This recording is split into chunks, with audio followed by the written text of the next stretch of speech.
Chennai two Hyderabad, মাঝে কানপুর গোয়ালিঘর ঘুরে দিল্লি। 24 দিনের ক্রিকেট ফেস্ট, ভারতকে ওদের মাঠে হারাতে পারবে তো বাংলাদেশ?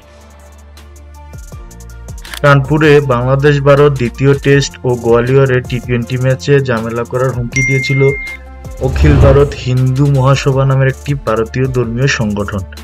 তবে বাংলাদেশ ক্রিকেট বোর্ডের সভাপতি ফারুক আহমেদকে বাংলাদেশ দলের নিরাপত্তার ব্যাপারে আশ্বস্ত করেছেন ভারতীয় ক্রিকেট বোর্ডের সেক্রেটারি জয় শাহ। আজ বিসিবিতে ক্রিকেটারদের সঙ্গে দীর্ঘ বৈঠকের পর সাংবাদিকদের একথা জানান ফারুক আহমেদ। তিনি বলেছেন, আমার জয় শাহর সঙ্গে কথা হয়েছে, তিনি আমাদের সব ধরনের নিরাপত্তার ব্যাপারে আশ্বস্ত করেছেন। বাংলাদেশ দল 15 সেপ্টেম্বর ভারত সফরে যাবে।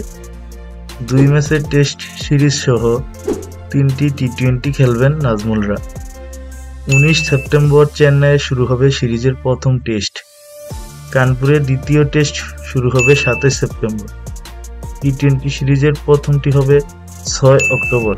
বেনু গোয়ালিয়র সফরের দ্বিতীয় টেস্ট ও প্রথম টি-20 নিয়েই অখিল ভারত হিন্দু মহাসভা নামের ধর্মীয় সংগঠনটি হুমকি দিয়েছে।